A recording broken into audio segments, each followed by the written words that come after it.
À la une de ce journal, ce jeudi 11 juillet 2024 marque la célébration de la Journée africaine de lutte contre la corruption dans les 48 pays de l'Union africaine. En Côte d'Ivoire, cette 8e édition organisée par la Haute Autorité pour la bonne gouvernance a été l'occasion de rappeler les dispositifs de protection des dénonciateurs. La région de l'Agné-Bitsiassa a vu son nouveau médiateur délégué installé. Il s'agit de Kofi Aou Marie-Chantal Kwame. Elle a reçu ses attributs de fonction des mains du médiateur de la République. Et à Aboisseau, la proclamation des résultats du baccalauréat 2024 a été marquée par une forte dose de stress chez les parents d'élèves. Nous y reviendrons dans un instant. Madame, Monsieur, bienvenue. C'est un plaisir de vous retrouver pour cette nouvelle édition sur Business 24 Africa. Ce jeudi 11 juillet 2024 a marqué la célébration de la Journée africaine de lutte contre la corruption dans les 48 pays de l'Union africaine à travers le thème « Mesures efficaces de protection des lanceurs d'alerte », un outil essentiel de la lutte contre la corruption. En Côte d'Ivoire, cette 8e édition a été célébrée à la primature en présence du Premier ministre Robert Begré-Mambé et de plusieurs présidents d'institutions. Organisée par la Haute Autorité pour la bonne gouvernance, cette journée a permis de faire le point, de rappeler les dispositifs de protection des dénonciateurs et de présenter la stratégie nationale de lutte contre la corruption 2024-2028. Le point avec Onina Norgo et Doumbia Yuba. Dans cette salle de la primature, ce jeudi 11 juillet 2024, autorités administratives, chefs traditionnels et leaders de jeunesse, rejoints même par la représentante spéciale de la Commission de l'Union africaine et les partenaires au développement. Tous ont un ennemi commun, la corruption et ses 50 milliards de dollars de pertes annuelles en Afrique.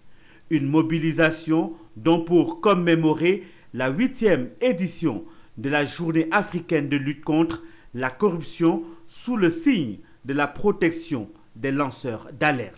La célébration de l'édition 2024 de la Journée africaine de lutte contre la corruption, qui met en lumière les lanceurs d'alerte, est particulièrement originale, puisque ces derniers sont sans embâche de précieux acteurs de la lutte contre la corruption, même s'il reste à ce jour mal connu, voire quasi invisible dans notre pays. Pour marquer cette journée africaine de lutte contre la corruption, la Haute Autorité pour la bonne gouvernance a mis les bouchées doubles.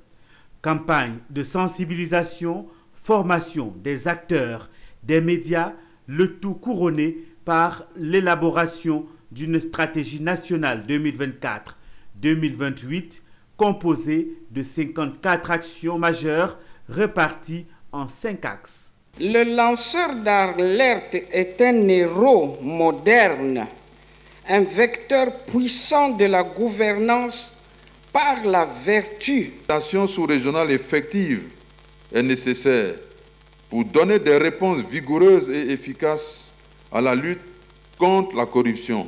En la matière, l'accompagnement de l'Union africaine et de toutes les autres institutions internationales s'avère précieux. Le 11 juillet marque le jour où l'Union africaine a adopté la Convention sur la prévention et la lutte contre la corruption il y a 18 ans. La Journée africaine de lutte contre la corruption est l'occasion de réfléchir sur les mécanismes de lutte, mais aussi partager les bonnes leçons et les bonnes pratiques. Retour sur l'actualité liée à l'éducation nationale. Le lundi dernier était la proclamation des résultats du baccalauréat. Les candidats sont souvent accompagnés de parents, amis et connaissances. Nous vous emmenons au lycée moderne à Montano-Lambert d'Aboisseau où la proclamation des résultats du baccalauréat session 2024 a été marquée par une forte dose de stress. Les accompagnateurs des candidats, parents et amis ont partagé cette tension et vécu intensément l'attente et la proclamation des résultats. Au lycée moderne à Montano-Lambert, des candidats viennent pour la proclamation des résultats du baccalauréat session 2024. Certains candidats sont accompagnés de leurs parents et amis. Chaque année, j'ai pris pour habitude de venir regarder mes petits frères prendre leurs résultats. Voilà, c'est Ça me fait revivre un peu la joie et puis toutes les émotions que ça entraîne.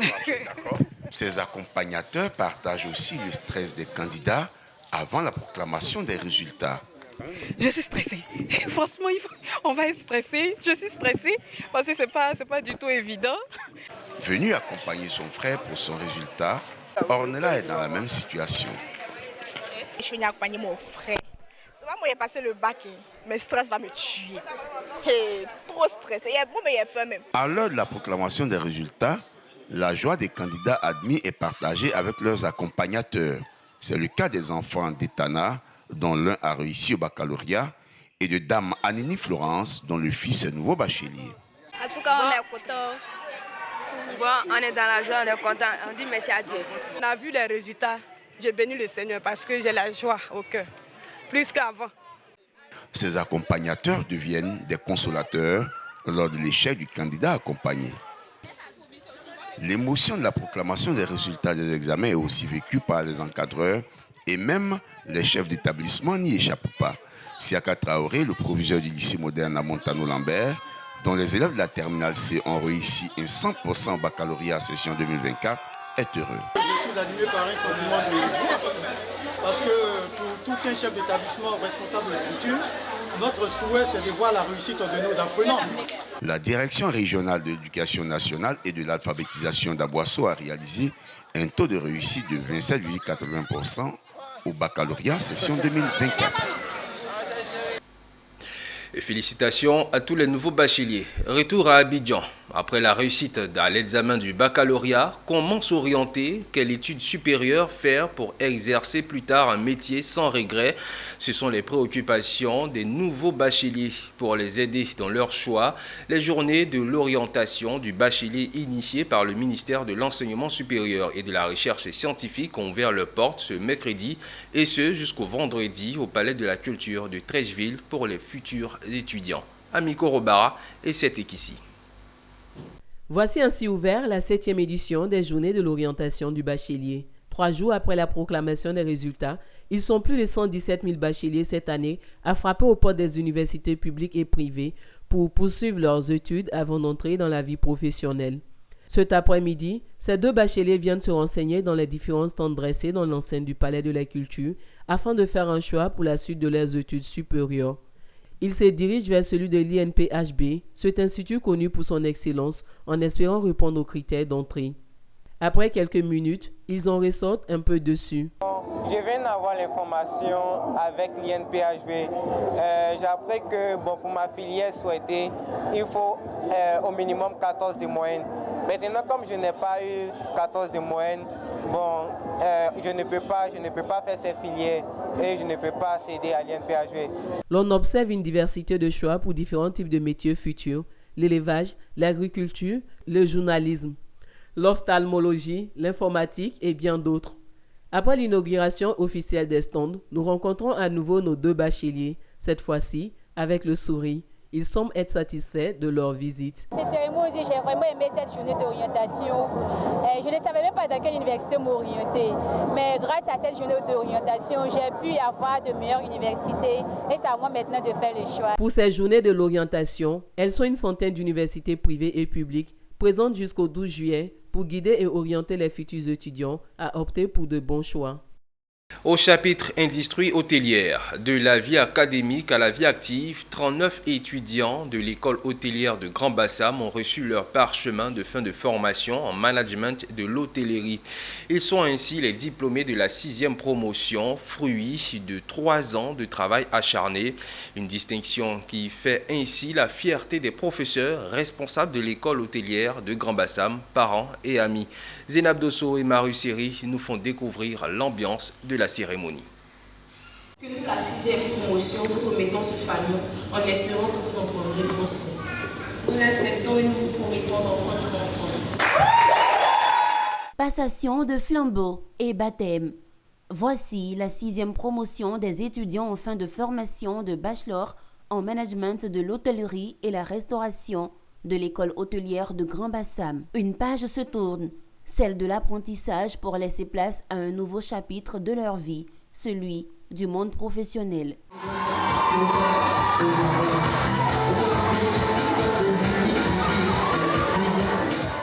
Après 3 ans de formation, les diplômés de cette 6e promotion ont reçu leur certificat de fin de cycle à l'hôtel ENSA de Grand-Bassam, avec un taux de réussite de 100%.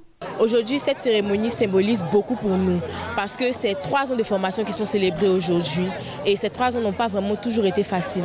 Il y a des fois où on a été tenté d'abandonner, mais avec l'encouragement de nos parents, de nos amis, de nos professeurs et de nos encadreurs, ça a été vraiment un honneur pour nous et un moment de joie. Pour les parents, parrains, responsables, notamment Manuela Olo, ce nouveau chapitre qui s'ouvre, celui du monde professionnel, fera des récipiendaires des professionnels qualifiés et compétents au regard de la formation reçue. Le métier de l'hôtellerie en Côte d'Ivoire a beaucoup de choses à prouver. C'est un métier qui était un peu délaissé il y a quelques années. Aujourd'hui, ce métier prend de la valeur. Et comme je dis tous les jours, le métier de l'hôtellerie et du tourisme, c'est un don de soi. À mes filleuls, c'est le message de l'excellence du service, de la qualité du service et de la satisfaction client. Comme nous le disions tantôt, c'est un sacerdoce qu'il va falloir porter et s'assurer donc de mener à terme cette mission. L'école hôtelière de Grand-Bassam est une institution au service du développement de la Côte d'Ivoire et de la sous-région dans le secteur de l'hôtellerie. Une action rendue possible grâce au président directeur général Feu Germain Olo et ses partenaires, entre autres l'école de Savignac Management de l'hôtellerie-restauration.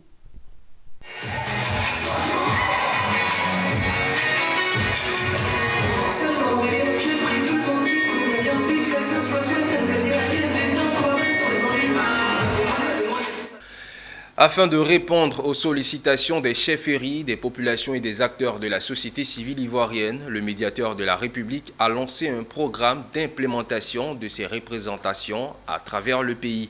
Ce jeudi, c'est la région de l'Agnébitiassa qui a vu son médiateur délégué installé par Adama Tunkara.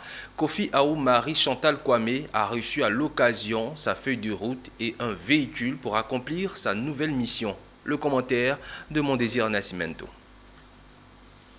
Adama Tunkara, médiateur de la République de Côte d'Ivoire à Agboville, région de l'Agnébitiassa. Accueilli par Pierre Demba, président du conseil régional, par ailleurs ministre en charge de la santé, le corps préfectoral, les têtes couronnées et les populations. L'occasion est solennelle. Elle consiste à installer le médiateur délégué auprès de la région. Et c'est Kofi Aou Marie-Chantal Kwame qui est chargé d'assurer cette tâche sensible et stratégique qui permettra d'une part de régler les conflits de la région à l'amiable et d'autre part renforcer la cohésion sociale et le vivre ensemble. Dans cette perspective, l'organe national de médiation a amorcé en 2017 un processus de déconcentration de ses services dans l'objectif de couvrir toutes les régions du pays d'un bureau local. La mise en œuvre de cette politique de proximité a permis l'ouverture de 17 délégations régionales dans les régions nord, centre, est et ouest du pays. Les régions du sud, que sont notamment l'Agnébitiassa, Lamé, les Grands Ponts et le sud Comoé, sont toutes restées jusqu'à ce jour du ressort de la permanence de l'institution située à Abidjan, car le siège de l'institution. Kofi Aou Marie-Chantal Kwame, femme aguerrie et mesurant la portée de son désormais rôle, s'est engagée.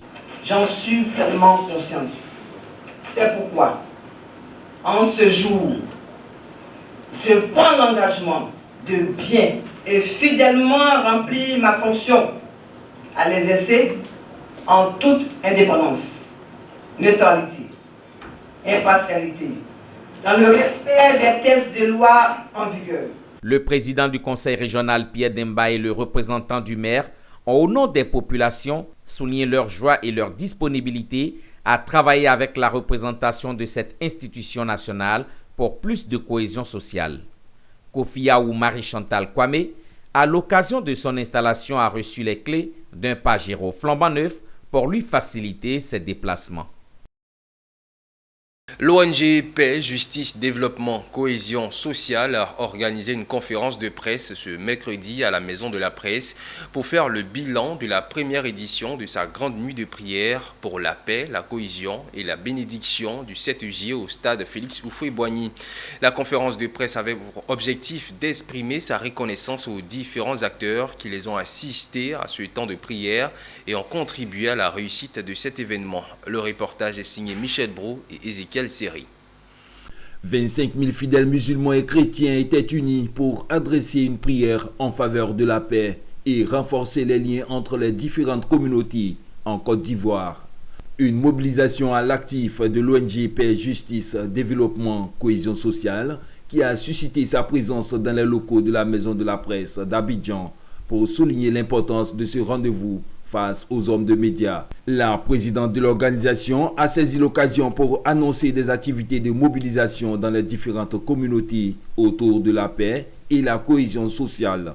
Elle a également annoncé des programmes de sensibilisation des populations locales sur l'importance de ces valeurs. C'était une nuit de prière et de bénédiction pour permettre à la population d'être en harmonie et d'être en paix. Inch'Allah, il y aura d'autres activités puisque nous recherchons la paix et avec les élections qui vont venir en 2025, il faut que nous nous battions pour qu'il y ait la paix en Côte d'Ivoire et surtout dans le monde entier. Cette première édition de prière en faveur de la paix de l'ONG Paix, Justice, Développement, Cohésion Sociale est une première du genre après sa création en 2024.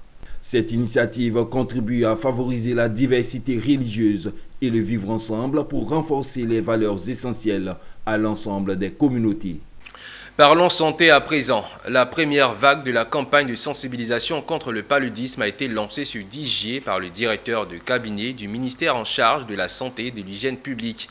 Cette campagne de vaccination s'inscrit dans le cadre de la recherche de l'immunité nationale collective. L'objectif final est de vacciner 250 000 enfants âgés de 6 à 23 mois et plus d'ici à la fin de décembre 2024. Le reportage est signé Eunice Bogouf et Richard Akeke. En Côte d'Ivoire, le paludisme constitue un problème majeur de santé publique, particulièrement chez les enfants de moins de 5 ans. C'est pourquoi le gouvernement ivoirien, dans le but de contribuer à l'accélération de l'élimination du paludisme, a inscrit dans sa politique sanitaire l'utilisation du vaccin antipaludique. Cette première vague de vaccins contre le paludisme vise une cible de 250 000 enfants âgés de 6 à 23 mois. En conférence de presse quelques jours avant le lancement de la campagne, le directeur de cabinet du ministre de la Santé et de l'Hygiène publique est revenu sur les détails de cette vaccination. Le vaccin antipaludique est le fruit de plusieurs décennies de recherche et de collaboration internationale. La vaccination contre le paludisme a démontré son efficacité dans la réduction des cas de paludisme grave et des décès chez les tout-petits. En combinant les efforts de prévention existants avec l'intervention vaccinale, nous pouvons espérer diminuer la prévalence du paludisme et alléger la charge qui pèse sur nos communautés et notre système de santé. J'aimerais vous rassurer que nous veillons à ce que tous les enfants éligibles aient accès à leurs 4 doses de vaccin antipaludique qui leur seront administrées à 6 mois, 8 mois, 9 mois et 15 mois. Le gouvernement ivoirien, par ma voix, lance un appel à tous les parents et gardiens d'enfants à faire vacciner leurs enfants contre le paludisme. Notons que cette vaccination concernera 38 districts sanitaires repartis dans 16 régions ayant les incidences de paludisme les plus élevées. La Côte d'Ivoire enregistre aujourd'hui 131 100 doses de vaccins antipaludiques. Toujours au chapitre santé, mais cette fois parlons de la lutte anti-tabac. La conférence des médias contre le tabagisme, l'alcoolisme et la toxicomanie en Côte d'Ivoire a organisé avec le PNLTA un atelier de sensibilisation du personnel de l'ANP, l'autorité nationale de la presse. Au-delà de la sensibilisation du personnel de l'ANP sur les dangers liés à la consommation du tabac, cet atelier a été le lieu d'inviter l'ensemble des journalistes et professionnels de la communication à s'engager dans la lutte anti-tabac afin de protéger la future génération. Ami Korobara et c'était ici. Ils ont répondu présent ce mercredi 10 juillet à l'invitation du PNLTA et du COMTATSI, deux entités de lutte contre le tabagisme, l'alcoolisme et la toxicomanie en Côte d'Ivoire. Il s'agit du personnel de l'ANP, l'autorité nationale de la presse, qui a été sensibilisé sur les dangers liés à la consommation du tabac, mais aussi, en tant qu'organe régulateur de la presse, invité à jouer un rôle significatif dans la lutte anti-tabac en Côte d'Ivoire. Aujourd'hui, nous sommes à l'ANP, l'autorité nationale de la presse, qui s'occupe de tout ce qui est presse numérique et tout ce qui est presse papier. Nous avons gagné la bataille au niveau de la presse papier. Il n'y a plus de publicité, il n'y a plus de communication de tabagisme au niveau des journaux physiques. La bataille qui reste maintenant à être gagnée, c'est celle du numérique. Et ce n'est qu'à la réalité, quand on regarde, c'est une grande victoire pour nous. Que l'autorité nationale de la presse accepte de nous accompagner, donne sa caution pour maintenant réguler tout ce qui est scène tabagique au niveau de la presse numérique. Si les différents intervenants de cet atelier constitués des spécialistes en la matière se sont apaisantis sur les effets néfastes du tabac, ils ont par ailleurs invité les médias à plus de vigilance à l'égard des publications et à ne pas hésiter à dénoncer toutes sortes de propagande du tabac afin de faire barrière à l'industrie du tabac qui use de nouvelles stratégies subtiles pour appâter leur cible majoritairement des jeunes via les réseaux sociaux et par l'intermédiaire de certaines personnalités. Fumer, c'est s'abîmer à petit feu, c'est mourir à petit feu. Ces slogans que nous entendons ou lisons un peu partout, mais dont nous ne portons pas forcément attention. Les intervenants ce matin ont relevé les chiffres qui nous donnent froid dans le dos. De voir tant de morts par notre propre volonté en fait. Je voudrais ici ouvrir une parenthèse pour dire que dans les instruments qui nous servent pour le monitoring, nous allons intégrer cette loi dans nos instruments. Dans cette lutte farouche, l'ANP, organe régulateur au niveau de la presse, puissant outil d'information de masse, entend jouer sa partition. Pour rappel, la consommation du tabac tue chaque année 8 millions de personnes à travers le monde, dont 46 000 en Côte d'Ivoire. À la faveur du séminaire sur les nouvelles réglementations du lotissement et le foncier, le chef de service cadastre de Diokwe a entretenu les populations sur deux remarques, à savoir le rôle du cadastre et l'impôt foncier dans une commune. Ce sujet d'une importance capitale pour les populations a été suivi avec beaucoup d'intérêt par notre reporter Théodore Kanga. Le rôle du cadastre et son importance dans la sécurisation du foncier et la contribution de l'impôt foncier dans une commune impactent sur les populations étaient au cœur d'un séminaire sur la nouvelle réforme foncière. Il faut faire une différence entre le titre foncier et l'ACD. Nous avons dit ce matin aux différents séminaristes que l'ACD est basé sur le titre foncier. Le titre foncier est juste un numéro qui est inscrit au livre foncier. Donc la publication de l'ACD se fait à ce numéro-là dans le livre foncier. Nous avons également appelé les populations à sécuriser leurs biens. Il faut dire que l'obtention de l'ACD se fait uniquement sur des parcelles qui se trouvent dans le domaine urbain. Selon le premier responsable du cadastre du Diokwe, tout le monde est redevable à l'impôt foncier. L'impôt foncier, nous avons dit que l'impôt foncier est une contribution assise sur des biens fonciers. Tout le monde est redevable de l'impôt foncier. Il y a l'impôt foncier sur les propriétés bâties, l'impôt foncier sur les propriétés non bâties. La différence, ce sont les taux. L'impôt foncier sur les propriétés bâties, lorsque vous habitez votre propre maison, est de 3% de la valeur locative. Pour finir, Gustave Gallet a invité les populations du Guémon à s'acquitter de leur impôt foncier. À toutes ces personnes détentrices de soit de l'aide d'attribution, d'attestation villageoise, de se rapprocher du ministère de la Construction, de vérifier si les terrains qu'ils ont se trouvent dans des lotissements approuvés et profiter de l'occasion pour lancer leur demande d'ACD pour sécuriser leurs biens. En Côte d'Ivoire, La méconnaissance de la contribution de l'impôt foncier fait perdre à l'État un peu plus d'1 milliard de francs CFA. En image pour terminer, les membres du Conseil national de transition de la Guinée ont approuvé un prêt de 60 millions d'euros de l'Agence française de développement, un prêt assigné au projet d'amélioration de l'accès à l'électricité en Guinée forestière. Ce projet couvrira la zone de la Guinée forestière avec plus de 121 localités concernées. Près de 1,2 million d'habitants devraient être impactés, notamment des ménages, des associations féminines, des centres de santé, des écoles et des entreprises. Et voilà qui met un terme à cette édition. Merci de l'avoir suivi. Restez en notre compagnie. Le programme se poursuit.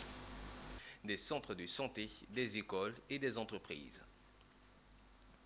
Et voilà qui met un terme à cette édition. Des centres de santé, des écoles et des